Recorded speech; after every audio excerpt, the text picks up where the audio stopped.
Hello. So, motorsport.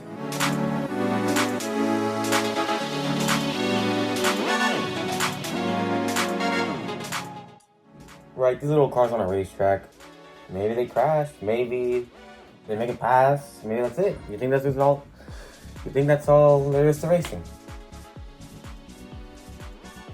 There's a lot more.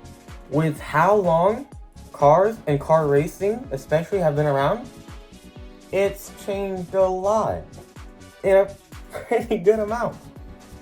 I bet you Formula One is older than you think. I don't know the exact year, but it started around the 50s, 1950s. That's pretty old. But the very basics of racing have been pretty much the same. We've had new different types of racing, new different car classes, lots of famous tracks being built.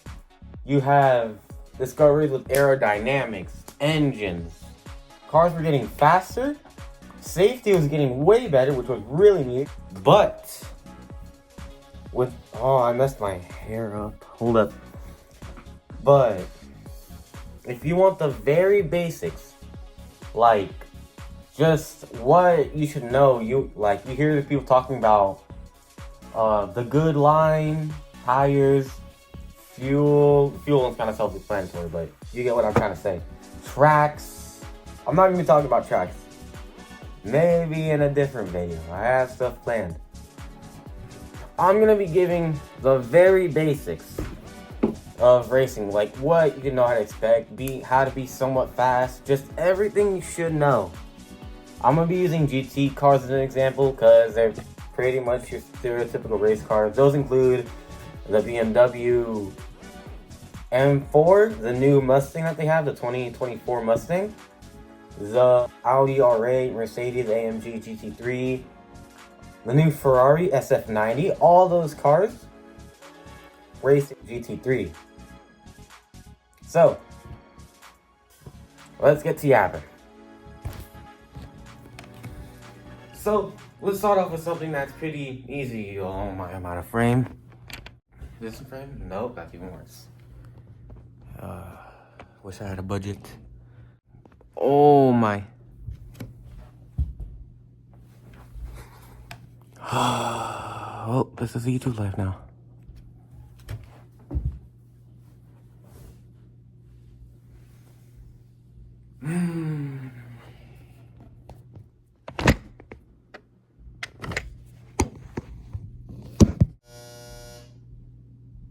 I'll be right back. Hold up.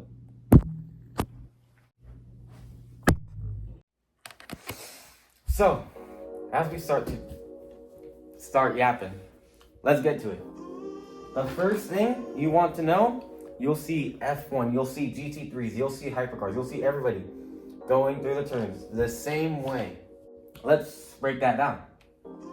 So what you see, they hug the outside of the turn. They always are on the edge, always on next to the curbing. They go out, they dive to the middle, to the very inside. If there's curbing here, they'll hit that. And they end up hitting the curbing on the outside and straightening out, like this. Yeah, so like this. They do this to be able to carry the most amount of speed while scrubbing the tires less, saving them, which also keeps the tires cool. It helps, just in general, keep your momentum up, which is needed. Now, this might be familiar to you. If you play Gran Turismo, Forza, any racing game with racing tracks, you'll see that there's like little markers. That's the racing line, what I'm showing you here. Now, something that you do not want to do, and a lot of beginners who play this, they think that it's the faster way. What they do, instead of going like this, swinging out, hitting the curb on the inside, and then accelerating to go back out to bring the most momentum, they go in, they hug the inside, they stay on the inside, and they accelerate. Now, why do you think that this is faster? Can you see on the screen? Oh yeah, you can. Now, why do you think that this is faster? Why do you think this green line should be followed instead of this purple one? Because look, you see that you're not traveling as much. This, you're taking all this unnecessary, like speed. And this, since you're going narrower, you're traveling less. So new people will see this and see that they're traveling more and not follow it. But here's why this is slower. To hug the inside, you need to brake way earlier. You need to turn, right? This is where you're gonna be doing most of your turning. You're gonna be turning way more than you need to. That destroys your tires, that overheats them too, along with killing all your speed. And to stay on the inside, they accelerate way later, which is bad. So long story short, take this green line instead of the middle one. So let's get into another part. Combat. Oh. Combat. Is that good? There we go. Look at this. I'm on the floor. Not in the most comfortable position. I got a board. I got my markers. I got everything. Let's get into combat. You know everything I just told you? About don't hug the inside? Yeah. We're forgetting that. For combat. What makes racing good? Alright, let me line my board. Is this good? Crazy I'm doing this for probably not even 100 views. Isn't that nice? Doing all this for free. It's a grind. Hold up. I can't remember a script. So I got this. There we go. Easy to read. Alright.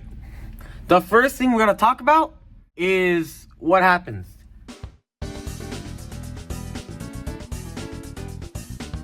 So we're going to have this one, car A, this green car, car B. Now, here's the scenario. Car A has been driving through some turns. They're in the position above car B. Car B starts to catch up. They start using more track. They start accelerating sooner. They start doing all this. What happened is, what they can do, car B, before going for an overtake, they need to have an idea, like, okay, they need to know the track. Where can I overtake? Where's safe? Are they bad at this spot? Which is why, as soon as you catch up in a race, as soon as the car behind catches up to the car in front, they don't overtake immediately. It only takes them a few turns. They gotta set this move up. Unless the car in front will make a mistake, or here's the scenario. As car A will be driving, right? They'll be moving at high speed and creating all this air behind them. From moving fast, they create this vacuum. A little bit on the side too. But yeah, all this vacuum, this is called the slipstream. And this is important because cars that can get into it, they start getting sucked along just a little bit because there's no air resistance on the car from behind. So what happens is, car A starts driving. Car B can get behind this vortex that's being created by the cars. So that's where they can set up their overtake. The whole goal of car B is to get as close as they can to car A. Driving behind them helps them to use the slipstream and accelerate. But here's what happens when there's a normal corner. What you do, and this is where that purple line is takeable. Let me show you. So, if car A just drives, car A goes and takes the line. But car B comes around the side, cuts them off, and car A isn't allowed to hit them. So they have to be forced outside. And then car B has the advantage and they get ahead. So what car A does is they can move to the inside, while car A will be on the inside, right? Where there is least distance that they have to travel to make it around the turn. And car B has two options. They could go for the riskier option. It can work on some turns in some scenarios on some tracks, but it's not normally easy. They could try to go around the outside, but this is a really hard move to pull, and it's really sketchy because you'll normally have all the grass over here. You'll have all this grass over here, gravel, all this everything that you don't want to be hitting. So it is sketchy. There is a good chance that it doesn't work out. But if needed, or what's normally done as an option, oh, my phone is falling.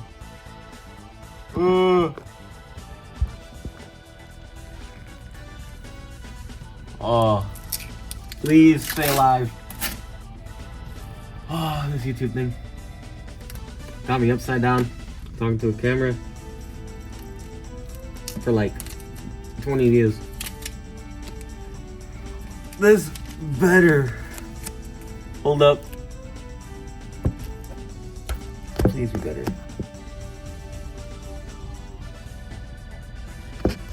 Alright, as I was saying, car B,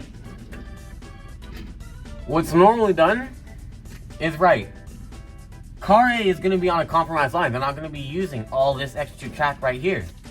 They're going to be having to hug the inside to keep car B on the outside, where it's harder to make a move. The best scenario for car B is to just take the normal line. Right, it's this green line.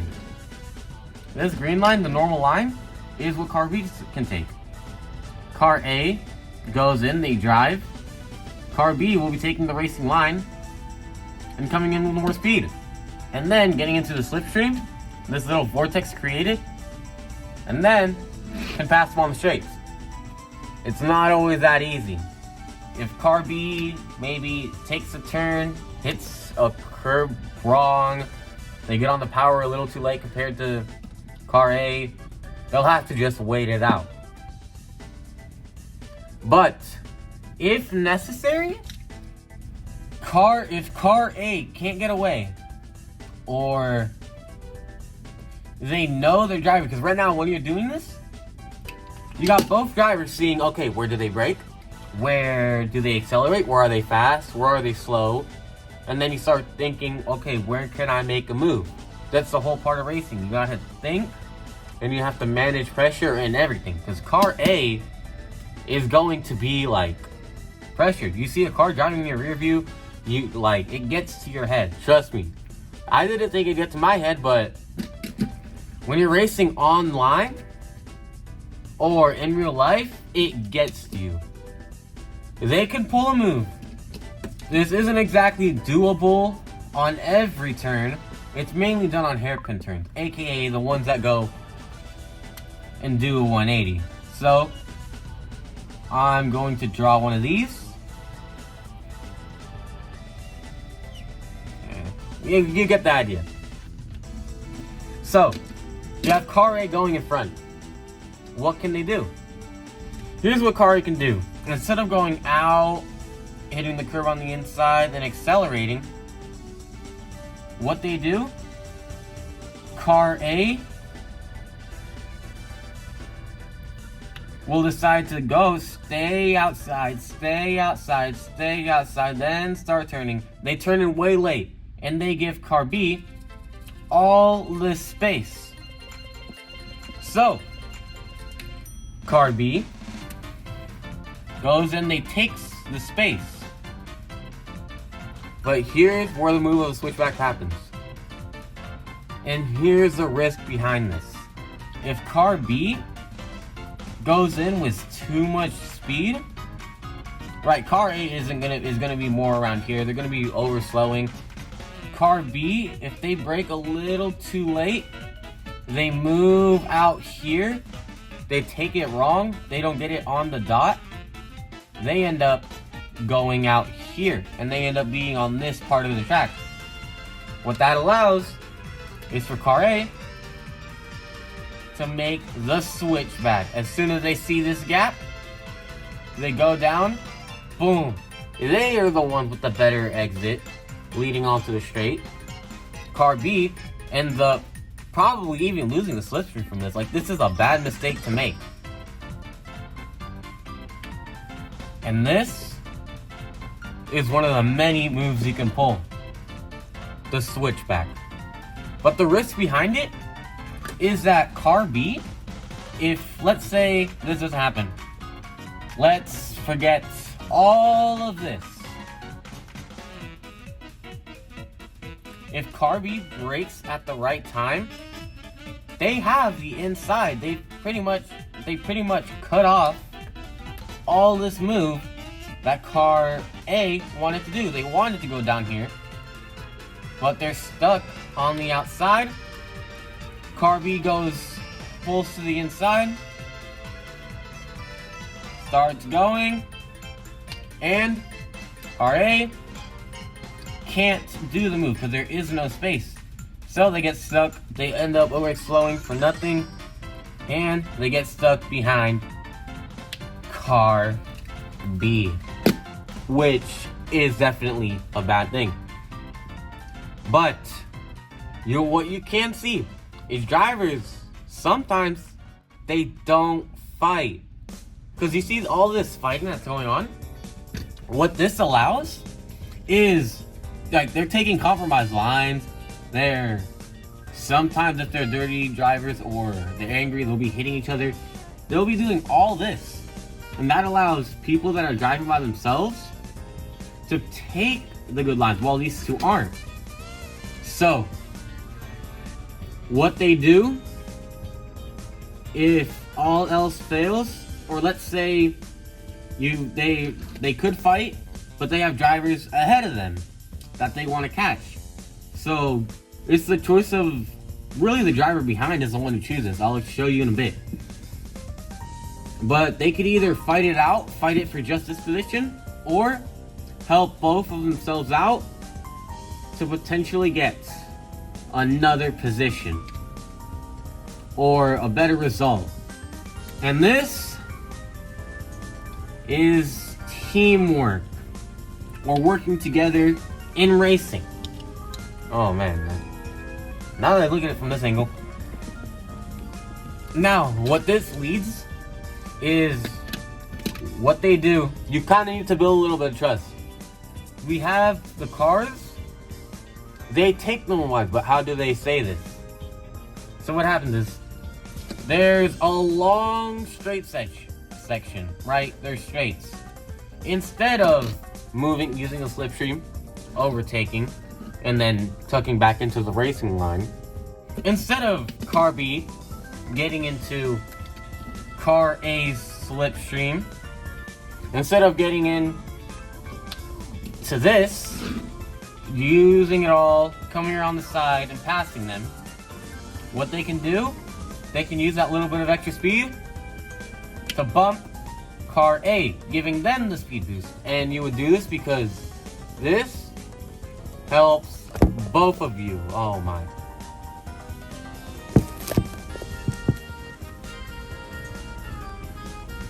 Good. Instead, car B bumps car A a bit, and what this does, this lets car A get a better top speed than what they would normally. And the thing is, car B is still super in the slipstream.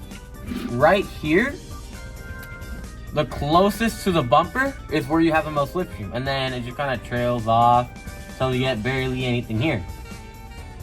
So right here is where it's strong. This area right here. And they're going to be still in that area, helping out car A too. Like, they're going to be going down the speed of an extra 10-20 miles an hour. And as they do that over the straights, this is really useful. in high-speed tracks, like Le Mans. Right, they're bump drafting each other. So they're essentially working together, catching up to the group in front. Another thing to do, they can't be going 4 moves. Let's say, right, we go out to the turn. There's a turn that comes up. Car B, you need a little bit of trust for this. Car B needs to stay behind and make sure, like, car B doesn't want to be out looking for a turn. They want to be following the line, the racing line. Right, you want to be on this line. Right, the fast line. If both of you are doing that, you guys are going to be both taking the normal line. You guys are going to be bump drafting on the straights. And this is what can make it a lot easier. Just to catch up to people in front or get rid of that pack behind. You don't even need to be on the same racing team or anything. You could be rival teams.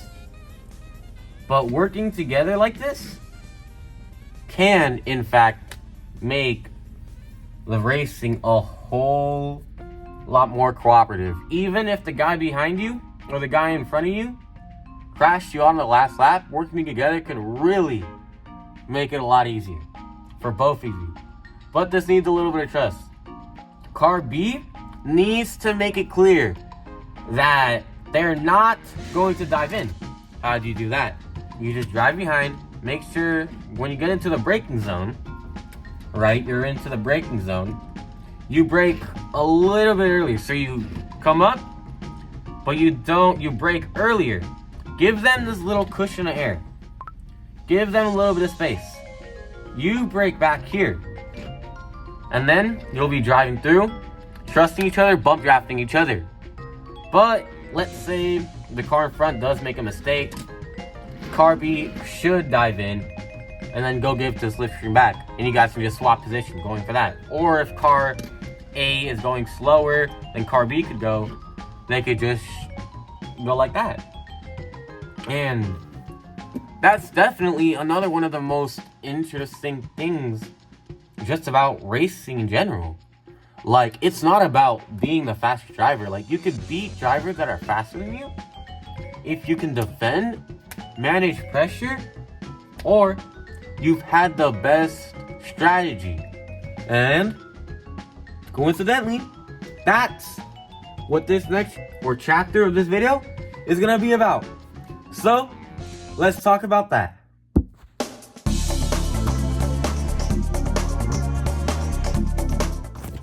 And here we got strategy.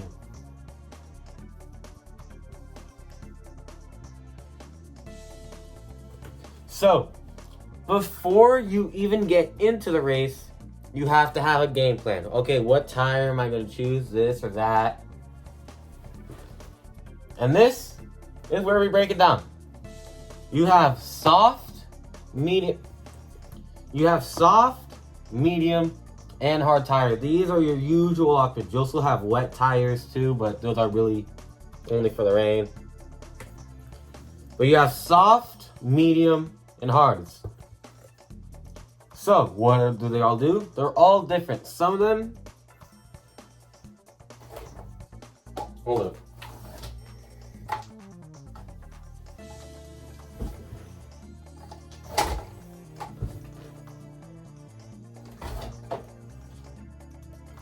Alright. Before you even get into the race, you got these.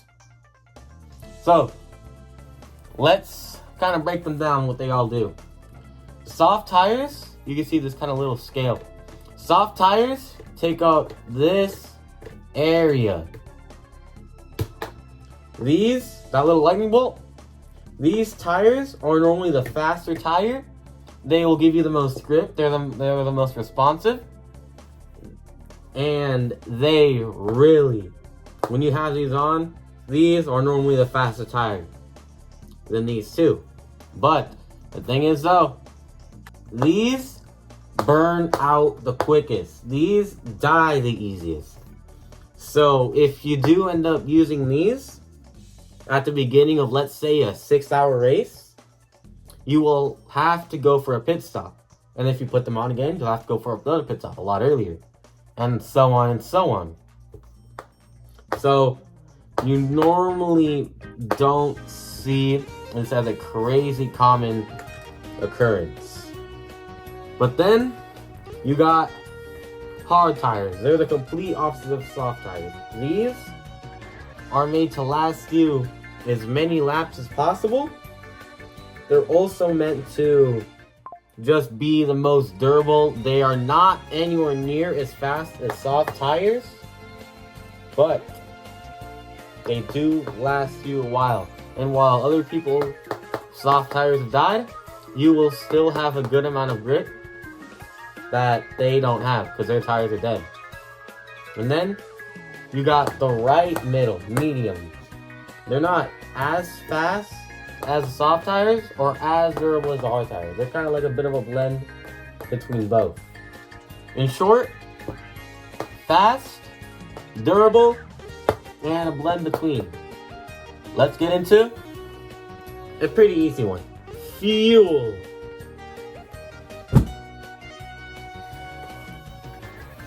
Alright, we got ourselves our fuel. Supposed to write fuel up there. Fuel. So this is a little more complicated than you think, but at the same time, it's nothing too bad. What this is sure, it's kind of common sense that more fuel you'll be able to stay out longer. It'll be more time until you want to do a pit stop. Well, you don't realize is the less fuel you have is the less weight you'll have in the car. This is one of the things to think about when you're going out to a race. The amount of fuel you bring, but this could be the difference between a second or 2 seconds a lap, which is a lot in racing, especially if you're racing against people that are at your skill level and they're really competitive and everything. So, what's the takeaway to this? The less fuel you have, the less the car weighs. The more fuel, the more you can stay out. The main thing to take away from it is bring what you need and no more. But it's also good to be a little bit careful. Let's say you're going into the race, you only need this much fuel. Consider maybe bringing a little bit more than that. Bring this much. Another extra lap of fuel will never hurt you that bad. It's just a kind of way of staying safe and really just being cautious. Because if you do run out of fuel, you can't really finish the race and get any result other than last place. But if you bring a little bit more, you won't be like a full second slower. You might be like a tenth or two, but not a huge amount slower. So just bring a little bit more than you need. And I think I might be done talking about everything from the video. So let's get to the outro. Okay.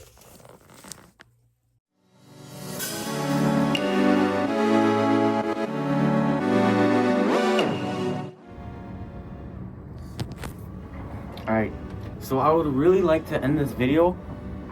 Well, I'm kind of in my class right now. The teacher let me use the little room, so I'm really thankful for that. But I would like to end this video knowing I know the difference between a critic and a hater. A critic wants to see you improve. A hater just wants to hate. And what I do ask of you, who has watched the video at least to this point, is if my video was bad and you didn't like it, please tell me why my video was bad. Don't just give me all this praise and all this everything, because that honestly gets annoying. Tell me every mistake I did with lighting, the script, because I didn't really write a script. I just kind of went off the top of my head. Tell me what I did with body language, tell me what I did with camera placement, like anything, the smallest things, because this is my first video. Hopefully this isn't another abandoned project. This is my first video, and I want to get criticism. I want to improve, and I want to maybe start posting a few more and start scheduling uploads, and I want to start doing all that. But I can only do it with criticism, because there are some things that I think I do right that I probably do wrong, and I would really like for you to point it out. But I guess that's going to be all I have for today, all I have for the video. And yeah, just go through it, maybe look for problems with it. Editing, lighting, the tone, anything would be so appreciated. Like, you don't even know how much. I would really appreciate it if you took at least a bit of criticism. Come on. So I guess that's going to be all for the video. But I do have another idea, and you'll have to stay tuned with that. So I guess it's nothing else to say but Diamond out.